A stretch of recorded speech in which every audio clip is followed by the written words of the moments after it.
I'm Avalaura. And I'm Jessica. And this is Black Leave America podcast, where we highlight holistic wellness, travel, mental health, and self-care through traveling outside of America to reconnect and rediscover who you are. It's time for us to leave any condition that disrupts our peace. Black Women Leave America opens your eyes and explores new ways of living, but more importantly, new ways of being. Because sometimes you have to leave in order to find yourself.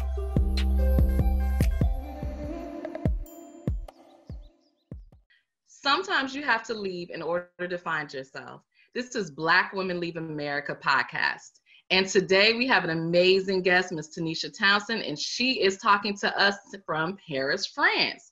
And I'm sure you're going to love this episode. If you are a wine drinker, you are going to want to tune in, get your girlfriends, get your notepads, all that good stuff, because she is a wine educator in Paris. So, Ms. Tanisha, thank you for being on our podcast today. Tell our listeners a little bit about yourself. Yes, and thank you for having me. A little about me. I'm Tanisha. I live in Paris, France, and a wine educator. And what that means is I'm a professor at a couple universities here, and I teach wine business courses. So not necessarily the tasting portion of it, but the business of wine, the economics of wine, how smart enterprises work, packaging and distribution is one of my favorite things to talk about. I also do wine tours in the city of Paris. Let that motorcycle go by. I also do wine tours in the city of Paris, where we go to a couple of different wine bars, and I go through the grapes and the regions, because that is a big thing that people ask often about French wine. So we do that. And then I also offer day trips to Champagne. So we go to Champagne, get lit, introduce them to some of my champagne making friends, and then we come on back.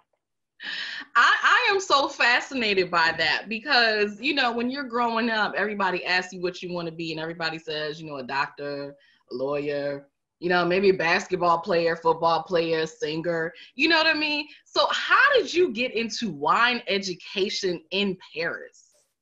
So I wanted to be all of those things when I was young and said what I want to be when I grow up. I wanted to be a ballerina, a fire person, an anesthesiologist. I saw the movie Boomerang and wanted to be a marketing professional like Robin Givens. Wow. So actually went to university and studied marketing, then decided, I don't like this, second semester of my junior year, and then changed my major to computer science. Well, that added an extra year onto that, so I was on the 5-year plan, but that's fine. Got into tech, IT. Mm-hmm. So this story is going somewhere, I promise. So from IT, when I went to grad school, it was really hard, really, really hard. So I started to drink wine, and there's that. So I was in DC at the time, and there are a lot of wineries in Maryland and Virginia. Yes, there are. So I started are. going to wine festivals, and then from there, I got really fascinated with wine. Took some certification classes, met a gentleman who's in wine marketing. So started doing wine marketing for him. Then as his business started to grow, I started to grow with him. Training the trade and training hotel staff and restaurant staff, speaking at festivals. Fast forward some time, I sent a proposal to speak at a wine conference in Croatia. Did that. From there, I met a woman. I was excited because she was a Black woman. And I'm like, I rarely meet Black people on these things. Mm-hmm. Met a Black woman, and then we kept in contact. And she sent me an email maybe some months later, a year later. I don't even remember how long that was. But she sent me an email, and she was like, hey, listen, my school is looking for a guest lecturer for a semester. You think you'd be interested? We're doing some wine courses. You think you'd be interested? Remember, she was like, P.S., remember, I'm in Paris. I said, yes, I remember. I'm going to pack my bag. And so I went back and forth with the director. And then eventually, this was a few months later, and they were like, all right, you're in. Classes start in February. And this was February 2014. Wow. And so before then, had you ever thought about living outside of America? I had thought about it because when I first started really getting into wine, I kept coming to France on wine trips. Like that just kept coming up. And the accounts that I worked on with the wine marketing company were mainly French. We had some other ones too, but they were mainly French. And so I just kind of did a deep dive into French wine.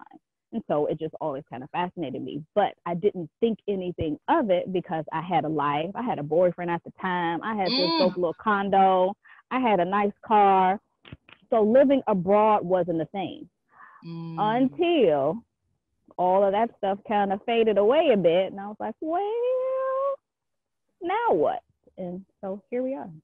So that actually happened before you accepted the position in Paris. Yes. So it was almost like God was like preparing you, like this is going to come and I want you to be ready. So I'm going to start stripping this stuff away. Because he knows if I had any of those things still, I wouldn't have done this. Yeah, I wouldn't have done it. So I would have been like, oh, that sounds really dope. But I mean, I got this man here, so I'm about to do this. Yeah. So, yeah. Wow. So once that was gone, yeah. God be knowing. You know what? I think that's an awesome lesson. And I talk about it all the time, how when I started out in mental health and I was miserable and depressed and, you know, ended up getting fired from my job. And now here I am 14 years later, you know, Avalaura's Healing Center, really living in passion and purpose and doing the work that I absolutely love. And I talk about that all the time, how, you know, you probably, you know, broke up with your man, started losing all of this stuff, and you looking at it like, what's wrong with my life? What's going on? Why is this happening? And you were just being prepared for something even greater. I mean, a fool laid out on the ground. Why me? I don't deserve this. Why is this my portion? And then pulled myself together, packed the suitcase, and was like, well, deuces, America. So here we are. Yeah. And so you said that was in 2014. So we're talking about 6 years ago now. Yeah. Yep. Because that happened when because I had a little time in between there where I didn't know what I wanted to do. The idea of Paris was on the table, but I needed to leave DC because I was leaving my condo. And so I packed up everything. My dad and, you know, my mom was like, oh my God, this girl again. She's all over the place. But my dad was like, we got a home, so you got a home. So I was like, all right. Then I was like, wait, does this mean I have to live with my parents? I'm a fully grown adult. I said, dear God, how is this going to work out? But again, God be knowing. So I was only with my parents for like 2 months. And then I got the word and then moved on to France and been here ever since. Had a little period where I had to go back home, but it was one day, it's so crazy. It was one day I was walking down the street. I just met some friends for dinner and we just finished up dinner, had drinks, and it was just this whole beautiful night. I was walking past Hotel de Ville. It was all lit up. And I was like, I love it here. I don't want to leave. I have to figure this out. So I figured it out. That time I had to go back to the States for a while because the way it works is you can come over to anywhere in the European Union on your American passport for 90 days. So you just take your passport, get on a plane, roll out. So I came over with one suitcase and a backpack and I was here. Had to go back after the 90 days and you have to stay for 90 days before you come back or even before you apply for a visa or anything like that. Got it. I had some really good friends who knew the process, and so I got a student visa to come back to take French language classes. Okay. So that's how I came back initially, and you can still work on the student visa. So I was able to make some things happen there, and then every year just keep making it happen. Wow. I'm actually up for renewal now, so we're gonna cross our fingers on that. That is so amazing. So what are some of the differences that you've noticed? Like you said, I love it here. I don't want to go back. Like, what are some of the differences that made you say, I want to stay here versus going back to DC or anywhere else for that matter in the US? The opportunities here in wine, because there aren't many people who look like me. Especially being American. And that's the thing, before even thinking about, oh, you're just a Black woman, what do you know about wine? No, I'm American first. And so they're looking like, oh, an American over here. And they recognize Americans as having, I won't say superior knowledge, but a vast knowledge about wine and the business and everything surrounding it. So that's different. The culture here is different. The food, I mean, just the food alone, all the baguettes and croissants I could ever want to eat in my life, all of the pastries, like that alone, I'm like, well, I'm not leaving. The cheese?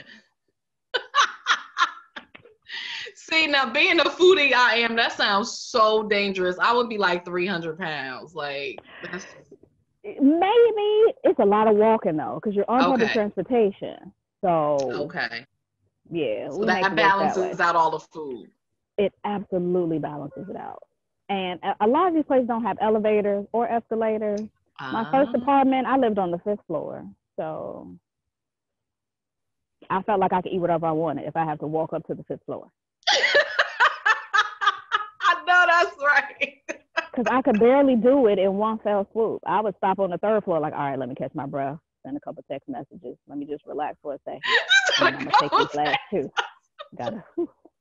That is a lot. But my glutes was, oh my goodness. Listen, Buzz was still for real.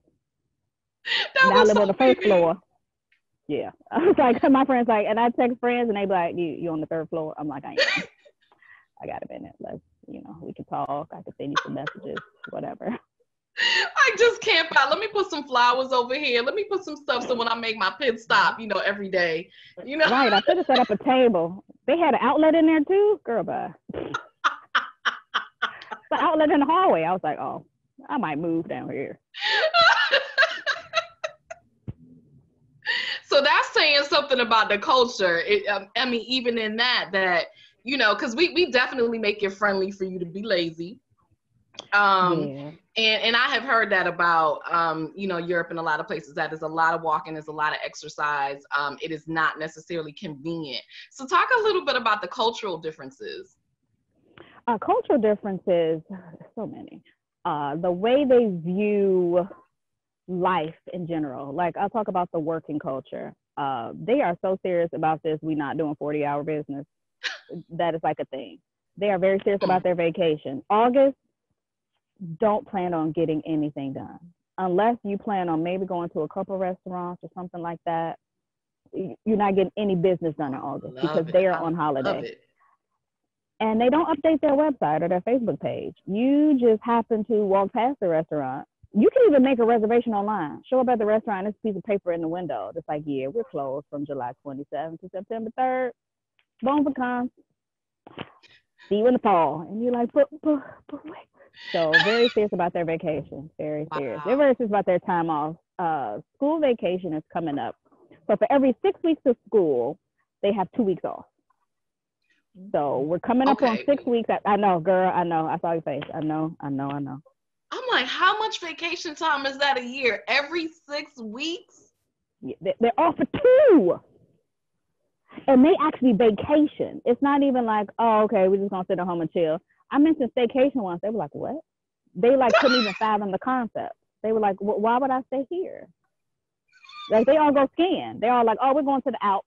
Oh, we're going here. We're going. I'm like, wait, you're going, what? Where do y'all work? What are y'all doing? But it is cheap to travel. So what's the cost of living like? So living like apartment is absurd. It is expensive, and you may be living in an apartment the size of the interior of a car. So it's like DC, like New York in that regard. Yes. But restaurants, food at the market, wine, beer, those are fairly cheap.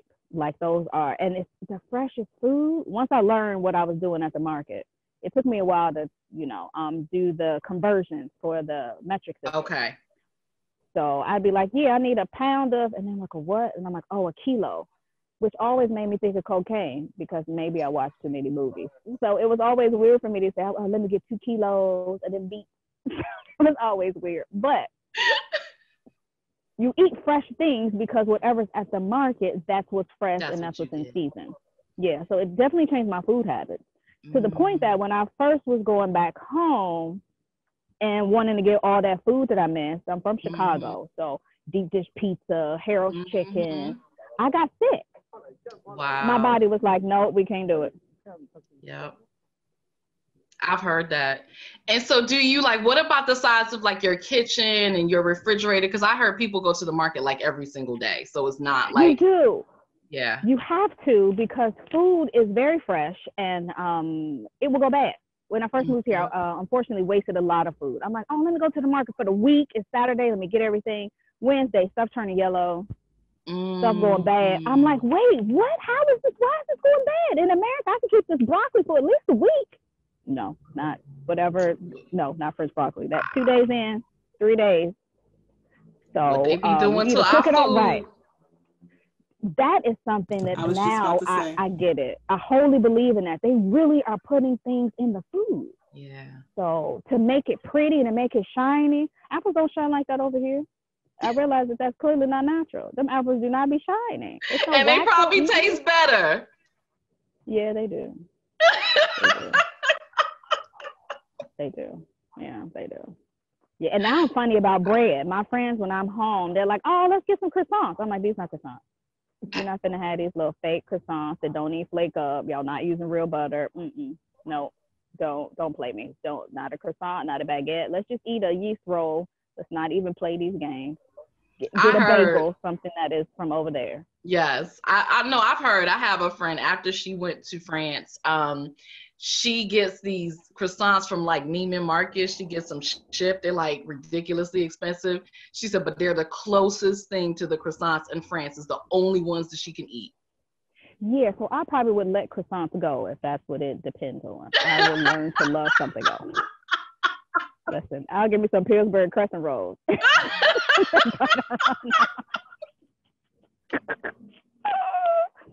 And just put some butter on them. Yeah.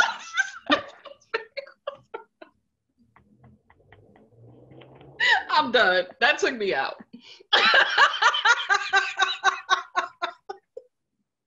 All right. So if there's other folks that are listening to this and they want to get into teaching something, maybe it may not be in wine specifically, but maybe they want to teach something else abroad. Do you have any tips for them at all? Absolutely, because when I first got here, I was also teaching English. English as a foreign language. English as a foreign language, English as a second language. And that is something, they're always looking for teachers. The thing about that, though, is it's very, oh gosh, what's the word? When you come in, a lot of turnover. Ooh, couldn't think of that word for nothing. So it's a lot of turnover. But on the other side, there are a lot of companies. You could do it private, on Craigslist, or there's some French sites where you can sign up and teach English, because so many people are looking to be taught English, to practice English, especially from a business standpoint. You could go the certification route and get a certification to teach it. But if you've been in corporate America, they want your business English knowledge. So how to write an email, how to give feedback, how to describe processes, how to create instructions. Because as they're starting to be more international and things like that, France doesn't just work with other parts of France. They work with Spain, they work with Portugal, they work with Germany. And so in order to talk to all of them, the common language they'll use is English. And so they want their business correspondence to be up to par with their French correspondence. So with that is something that you can kind of easily get into. Now, why is there so much turnover? Because they don't always treat people right. And they don't, you work freelance. So they don't really give you a contract for that. And people who take English, again, it's the French, and when it's time for vacation, they vacation. So it's hard to keep it up. You go with the people that will give you the most amount of hours, that are paying the most amount of money. And so like we have the 2-week vacation coming up. A lot of people are going to go on vacation because their kids are out of school. So they'll take a vacation. So that's 2 weeks that if you only teach English with certain clients, then that's 2 weeks you're not getting paid. Which that's, and when it's 2 weeks in the month, not like straddling 2 months. No, you're about to struggle. So that makes people sense. Leave, go, yeah. So how are you maintaining yourself? How are you sustaining your well, do you have a business as well as work for I do like 50 things. So a few things. I still do English a little. I have some private clients that I work with, people that I worked with before when I was teaching formally. And I still work with them because I like them, and so like whatever.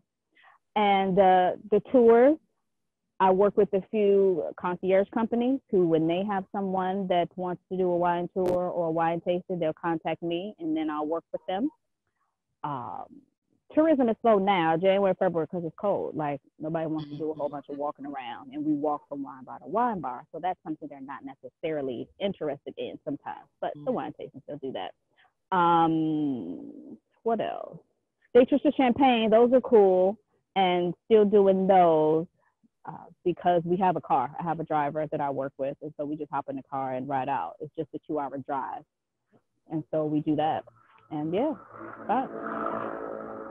So you took the American hustle mentality and made it work in France. That is exactly what I did, because they will not work this hard. They will not do this many things. Mm-hmm. I put about 4 or 5 things together and was like, we got a life. Here we go. Here we go. Yep. Now I'm trying to get to the point where I don't have to leave my house. I don't have that part done yet, where I can make some more money by sitting at a desk in my apartment doing some things and doing some things online. I'm working on the passive income. That's 2020. That's a goal for 2020 to get on that. Okay. Yeah. I got a book in me somewhere. Oh, we all do. Oh, you most definitely have a book.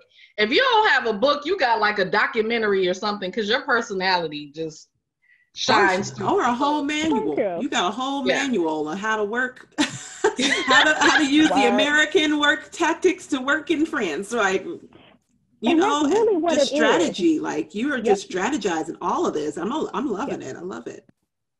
Thank you. But yeah, that's really what it is. Bringing that American mentality here, because there are a lot of things that they don't necessarily think out the box. They don't understand, or they can't see what is useful to other people. Okay. Like, I probably couldn't do this same thing in Chicago, I wouldn't have thought of this, but me being here and getting the questions and seeing what people ask for or want to do, that gave me the ideas for certain things. Yep. Because that's how we think. There's this company now that does food tours.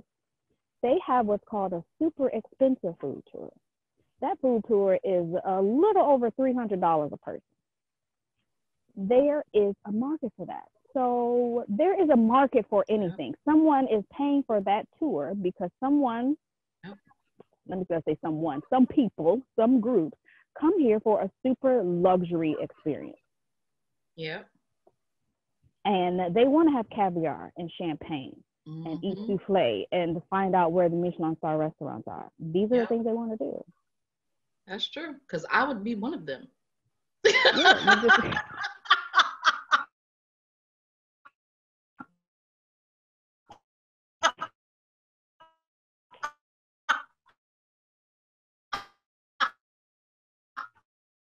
So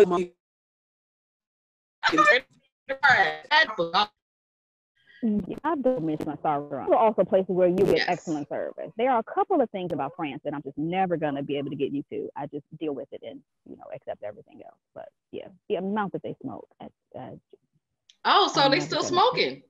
Oh my gosh, like hot boxing cigarettes. Like, they'll stand outside and smoke like 3 in 15 minutes and then come back inside. Wow. Yeah. And nobody's talking about lung cancer or it's too many of them who smoke. I mean, and they have on the box smoking kills. They'll have dead babies. They'll have dead people. They'll have somebody with a little thing on the side of their throat, the hole in the neck, all of that. And they just pull that cigarette out the box, close it back up, sit it down. I'm like, all right. Well, wait, did she say dead babies though? Listen, those cigarette boxes are so bogus. I'm like, ew, I don't even smoke. And can you turn this over? And I'm like, oh, it's on the other side too. All right. Can you put this in some? You can't put it in your pocket? Nothing? All right. Leave it on the table. Let everybody see. I need to take a commercial break. So we're going to take a quick commercial break and hear from our sponsors, and we'll be right back.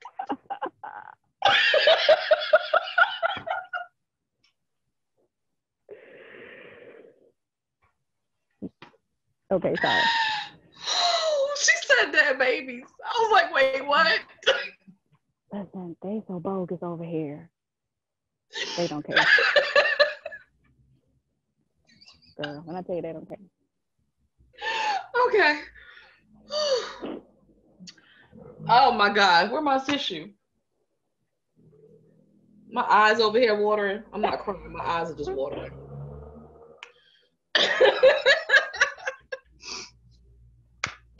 Jessica, you ready? Okay. Welcome back to Black Women Leave America. We have our hilarious guest, Tanisha, who has just been, she is just cracking me up. I don't know if y'all cracking up over there, but I am cracking up over here. So Tanisha, you know what I want to know is, what have you learned about yourself since living abroad, you know, all these years? Oh, a few things. What am I going to admit to? I'm stronger than I thought I was. I knew I was always somebody that could kind of deal with things and kind of be okay, but I am a lot stronger and can do a lot more than I thought. Yeah. Because being here, excuse me. Bless you. Being here at first, thank you. Being here at first was kind of like being on an island and kind of like I'm out there alone and had to navigate so many things by myself. Mm-hmm. And by that, I mean, you know, people are always like, oh, stretch yourself. You got to be uncomfortable in order to go to the next level. Yeah. That's fine and that makes sense. But when you move abroad, everything is uncomfortable. Like you don't have that home base or that one stable thing to come back to. So you don't have friends. You may or may not speak the language. I didn't. You don't have necessarily a stable job. Like everything was uncomfortable. And that's something that was really hard for me. But I pushed through. So that made me realize I'm a lot stronger than I thought. My faith is a lot more. My faith has grown from that. What else? I have the capacity to learn another language. I came over here with the bonjour, bonsoir, au revoir. I mean, with American accent and everything. Now, I won't say I'm fluent, but we do some things. We get some things done. Don't call me on the phone, speak a French, though. That's hard. I can't. Let's not do that. Send me a text. Yeah, what else have I learned about myself? I think those are the biggest, most important things. I'll probably think of like 5 more things after we get off this call, but that's okay. But no, but that's huge because instead of kind of here, we say that that's important. You didn't have a choice whether you did it or not. It's like sink or swim. So you put yourself in a situation where you just had to do it. Yeah. And that was really clutch for me because not like, I won't say I was a quitter, but I would put my attention in so many different places. It was really hard for me to just say, okay, I'm going to focus on this and this is what we're going to do. And we're going to stay here and, you know, punch it out. Here, just the way visas work and what I can and can't do, I could only do the wine thing. I could only do the tours. I can only do this freelance thing. Whereas had I been in the States trying to do this, I'd be like, oh, okay, well, why this not popping right now? Let me just go ahead and get a job at this wine shop. Or I got an IT background. Let me go ahead and get this job at this, you know, consulting firm and then just do this on the side. Then this would have always stayed on the side because consulting money is good. So this would have just been a side hustle that I just do like, oh, this is fun. This is my wine budget, a little vacation. I would have worked myself to death, 55, 60 hours a week. Maybe I get a promotion, wear nice suits and cute shoes to work. But here I'm in flats, no Louis Vuitton handbag, but I enjoy my life. And that's something that was very important to me. I love that. And I get free wine, so. And you eat well. Oh my God, so well. That's why I'm holding this camera up high. That's enough to make me move right there. Come on and visit. We'll go on a wine and cheese tour. Oh, I absolutely will come. Look, you ain't got to tell me but once. Once. Now, I don't know about walking up 5 flights of stairs, though. I don't know about that just yet. I feel like I got to get I'm on the first floor now. No. Don't do that. Go somewhere with the elevator. Yeah, I'm on the first floor now. No. Yeah, but now, like, I'm back working out. I'll work my way back up to that. Like, you know, I can't get back to my insanity days, but I can get back to, like, 5th floor comfort. Like, you know. Okay. That's cool. I don't want to do that again because while walking up is fine, but, like, you're taking groceries up. That's what that's the issue right there. That's what I'm thinking. Like the groceries, when you move, like all your stuff, like that's. When I come back from the States and have my Target haul, like that's 50 pounds. So All the things I miss. Bring the random Bisquick, microwave popcorn. Girl, so random. But even with all of that, you still won't come back. No. No. And need to figure out what I'm going this year. My dad is like, so are you going to come see us? What are you doing? What's happening? I'm like, it's hard for me now because things are working. Like I see the fruit of my labor, like, you know, these trees, these seeds I planted are growing fruit. And it's hard for me to think about going back home and spending money when I won't be making any. So turning down jobs now when I used to couldn't get a job, that's probably easy for me to go home. I'm like, I ain't got a job. Daddy, give me a plane ticket. All right, I go home. Now I'm like, oh no, I'm killing it. Like, let me keep killing it. And then let me figure out how I can balance. That's good stuff right there. So do you recommend that other Black women leave America? Absolutely. If there's something that they're thinking about, that they're interested in, absolutely. Absolutely. Now, don't think it, you know, you always see these reports and these posts about, oh, this place is racist or that place is racist. America is racist. So while I have had incidents of racism here, it is not nearly as bad as it is in America. And also, I'm not scared I'm going to die here. I'm not scared that the police are going to stop me and shoot me in the back or anything like that. I'm not scared of those things.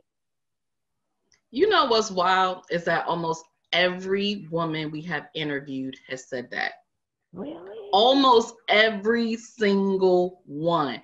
One was saying how she leaves her doors unlocked. Like, it's just that safe. Like, you can't do that I'm here. not doing that. I'm not doing that either. But that's just the south side of Chicago with me. I'm not leaving the door unlocked. But I mean, if that's your life, that's yeah. Also, But that's French men are handsome, so that's another reason if you guys want to do something else. Well, that kind of leads us to our next question, which I always like to ask. Even though I'm married, I like to live vicariously through you all. Live, girl, live through us. Yeah. How's the dating scene going in France for Black women? Okay, so while I like to look and dabble, the dating scene is low-key trash. And here's why. A lot of fetishes going on here. A lot of, I've never made love to an African-American woman before. I'm like, oh, so is that like on your list of things to do? Is that where we are? Oh, your skin is beautiful. You're so beautiful. Oh, I love everything about you. I can't wait to go to America. Wait, slow down. This is like our fifth text. Just slow it down. Let's pump the brakes just a bit. So there's that. I have gone out with people. I am not married yet. That is goal for 2020 because citizenship, that makes life easier. So there's that. But I'm enjoying it. I'm enjoying being able to get out there, meet, speak a little French. That's really another reason why everybody's like, to get the language, you gotta have the French bay. So yeah. All right. You gotta be motivated in that way. Well, you know what, Tanisha, let me tell you. You had Avalaura at one point, now you just got me. If this whole thing doesn't work for you in comedy in America about your French system, definitely be a hit. Okay, that's my new gig. Let me add that to my hustle list. I'll write that down. Yeah. That's motivation. I'm serious right now. You have me dying. Like, really, you gonna get married? She's like, yeah, we're gonna find a bag because that citizenship be easy. It's so clutch. Like, it's so much easier if I had a French passport, girl. You never hear that. You always hear the American version, but you never hear for French. That's what's hilarious. Yeah. And that's why I'm trying to find the guy who's like, oh, I want to go to America and be an American citizen. Listen, well, let me not say that on public. DM me if you're interested. Okay, tell us some of the advantages of having a French passport. One thing is I wouldn't have to do the visa thing every year. There's that. True. The freedom to work freely around the entire European Union. So not just France. I could work in Germany and Spain, not UK no more. They're going through their thing. Portugal. So you have that option. But then having the dual citizenship, I can still come back to the States and do that kind of thing when I want to. Yeah. Yeah, but just the ease of living here, if I have that passport. Got it. When I go to do certain things or talk to certain people, and they're like, "Oh, let me see your ID." Without a French ID? clutch. Good to know. That's good information. So what about, because I know, well, maybe not in France, but there's a lot of also to, like I know like a lot of Africans, especially like in London and I don't know about France, but they're citizens, but not French per se. What about that? So here's the thing that's kind of sad. They don't like African American women. Wait, what? Yeah, you got the men from Senegal, Mali, Ivory Coast, Cameroon. Those are all French-speaking nations and places where France colonized in Africa. So they come here, and the ultimate dream is to completely be considered French, and you got to get a white woman for that. So there, I said it. Yeah. So. But yeah, they look at African Americans as a whole as lazy. We don't work necessarily that hard because we have all these privileges of being American, but yet we're kind of squandering it on complaining about what we do not have. And we're violent. That's the story on the street. That's sad. So everything media. Based on the media, I could see that. Yep. But that's sad because here you are talking about they get off every 6 weeks. They get 2 weeks of vacation. We lazy.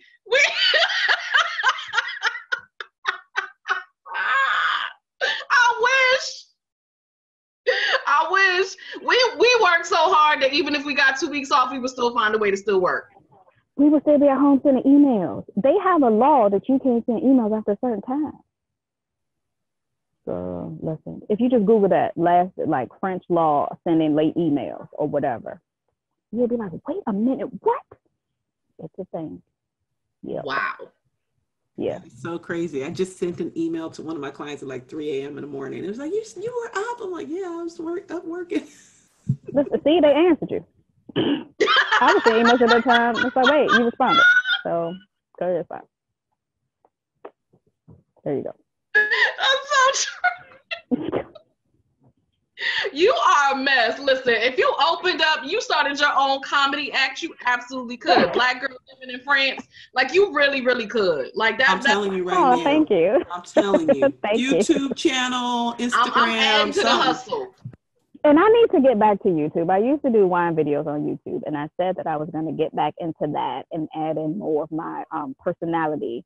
And was just trying to do it in a different way that wasn't wine tasting notes, because I feel like that's not for everybody. Everybody does not care if this has deep fruits of dark berry and hints of spice on the back palate and like a nose of violet. Like everybody doesn't care about that.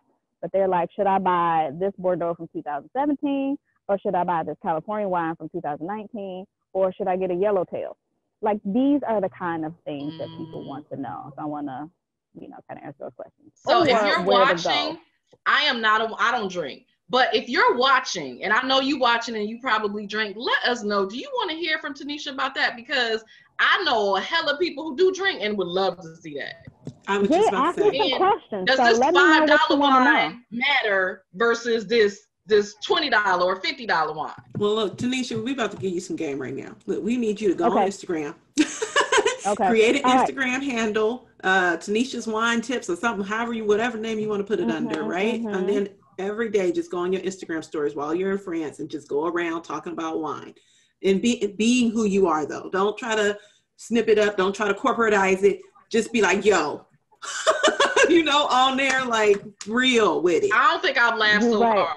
I know we have not laughed like. I was a real. And I've never seen Avalaura like in an interview. Like, I need to take a break. Oh, word?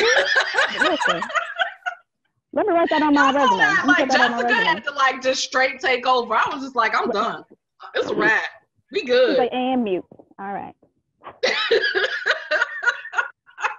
Exactly. Just be yourself and just come with it and just act like you're talking to us. Talk to us. You talking to us and tell us about wine, right? And that, believe me, you will take off. And you're looking for ways to work from your computer. That's how you work from your computer. That's it.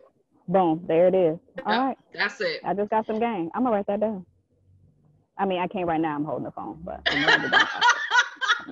well, But fortunately, this is on video, so you can watch it back. Watch the replay. All right. Share it with your friends. Watch it back like it's all here. And everybody who watches it will hold you accountable. So it's all good. Yeah, do that, y'all. Hold me accountable. Like, send me tweets, Instagrams, whatever, Facebook messages. Be like, Tanisha, I thought you said you were going to do a post, a YouTube video, something. I ain't seen nothing. It's been... Well, post in our Facebook group. We have the Facebook group. Go in our group. Ask people what they want to know about wines. That's use our use our Pastor P is talking about the Black Women Leave America Facebook group. If you're on Facebook, join us, or our Facebook page as well. I think that would be great. Wonderful. So I want to know too. Hopefully, you've taken your 2 weeks vacation every 6 weeks. Where are some of the other places that you've been, and where have been your favorite places? Ooh, other places I've been, quite a few. When I tell you it is easy to get around here, like just this past weekend, I was in the south of France in Montpellier. I was at a wine fair. I got back last night, actually. But other places that I have been, Europe-wise, Portugal, Spain, been to Barcelona, toured around, drank a bunch of cava. I've done Germany. That was for a wine fair. Serbia, Turkey, London, of course. I'm missing some places. And go ahead and add the wine fairs to your Instagram as well. Like, look, that needs to be Bulgaria. What else? A bunch of places in France. Because I said I kept leaving France, and I was like, oh wait, Hungary. Okay, that's all I can think of now. So what's been your favorite? Oh, Italy too. Italy was cool. That was a girls' trip, so that was really fun. And that was my girls from home. They flew over to Rome, and then I met them there. And I decided last minute, like 2 weeks before, I was like, yeah, let me just go ahead and meet y'all in Rome. How much is this ticket gonna hit me for? 100 round trip. Boom. Oh. I'm there. Wow. So went to Rome. Wow. Favorite is tough. Wine trips are really fun, but they're actually exhausting. I know you think like, oh, you get to drink wine all day. It is actually very exhausting. Because when you taste wine, you're not drinking whole glasses, like you're doing tastes of it. Mm-hmm. And at the end of the day, I'm like, I would just like a full glass. If you could just give me a full glass. So you just do taste and then you spit it out. So it's like a tease. Like if somebody gives you this nice, beef steak, you're like, oh, just chew it twice and spit it out. Oh, no. Like you feel like it's a tease. So you have to do that with wine because you taste 15, 20 a day. Like you would die. And also I can't embarrass myself. I'll be the only Black person on this trip. So let's stay above board. Favorite place? I might have to say Portugal. Was in the Douro Valley in Portugal. That might be the most beautiful place I've ever seen. Wow. I think somebody else said Portugal as well. Portugal is beautiful. The sun was always shining. The weather was great. My skin was glistening, hair shining. Like, it was just wonderful there. I was having a moment. Melanin popping. Yeah, everything was just right. Everything was just right. Their wine is delicious. Food is really good. And it's not expensive. I mean, it might be starting to get expensive now because it's not as undiscovered as it was before. Mm-hmm. But yeah, cost of living there isn't like it is here. Then you also got water. So, yeah. Portugal's on the list. Awesome. Oh, for sure. Awesome. Definitely put Portugal on the list. Y'all already heard it here first. Okay. Portugal. Well, Tanisha, thank you so much for coming on the podcast. Can you tell everyone? Huh? It's over? It's over. We've been talking for an hour. Get out of here. All right. Yeah. So tell everyone where they can find you, find more information about your services, all that good stuff. They want to take a wine tour in France. Absolutely. So full name is Tanisha Townsend. You can find me on Facebook. You can find me on Instagram under my business name, Girl Meets Glass. So that's me on Instagram and Twitter. And my website is girlmeetsglass.com. Awesome. Thank you so much for coming on. Now, if you all are listening and you have a a story, you've left America, we want to hear from you. Go to blackwomenleaveamerica.com. Go ahead and shoot us a message there on our site. You can also purchase some of our merchandise there. We have t-shirts, mugs, passport covers are coming soon. All that good stuff. You can get it all there at the website. If you know anyone else we should interview, please go ahead and email us, blackwomenleaveamerica@gmail.com. Other than that, we will see you guys all soon. Thank you so much for listening. Make sure you subscribe, share the podcast out, like, subscribe, leave us a review. If you're loving what we're putting out here, we would love to hear from you all. Wishing you wellness in life and in business, as I always say. Peace. Bye.